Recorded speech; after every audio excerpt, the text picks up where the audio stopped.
গণ অধিকার পরিষদ আমরা শতভাগ সংহতি প্রকাশ করছি। প্রাথমিক বিদ্যালয়গুলোকে এই সরকার জাতীয়করণ করেছে, তাহলে আপনি কেন এই মাদ্রাসাগুলোকে জাতীয়করণ করবেন না?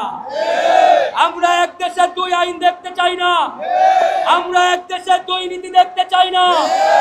আপনি একদিকে প্রাইমারি স্কুলগুলোকে জাতীয়করণের ঘোষণা দিয়েছেন, বাস্তবায়ন করেছেন, আর একদিকে মাদ্রাসাগুলোকে আপনি বাস্তবায়ন করবেন না, করছেন না। তার মানে এটি পরিষ্কার, এক দেশে দুই আইন বাস্তবায়ন করার চেষ্টা আপনারা করছেন।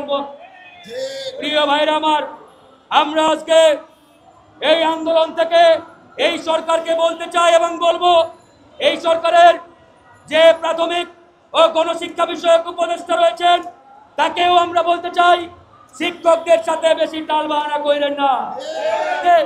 এই আন্দোলন সংগ্রামে তারা রয়েছেন, পরিবার ছেড়ে, আত্মীয় স্বজন, ছেলে মেয়ে, বাচ্চা কাচ্চা রেখে তারা এখানে আসছে, কিন্তু তাদের এই দুঃখ দুর্দশা, এই কষ্ট প্রধান উপদেষ্টার কানে যদি না পৌঁছায়, এর চাইতে দুঃখজনক আর কিছু হতে পারে না বন্ধুরা।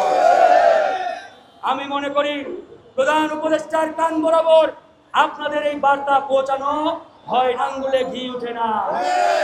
যদি দাবি আদায় করতে চান তাহলে আঙ্গুল বাঁকা করতে হবে, আর আঙ্গুল কিভাবে বাঁকা করতে হবে এটা আমার থেকে আপনারা ভালো জানেন। সোজা আঙ্গুলে কোনোদিন ঘি উঠবে না, আঙ্গুল বাঁকা করে যমুনা পর্যন্ত আপনার আঙ্গুল পৌঁছাতে হবে, সচিবালয় পর্যন্ত আঙ্গুল পৌঁছাতে হবে, সেখান থেকে টেনে বের করে নিয়ে আসতে হবে।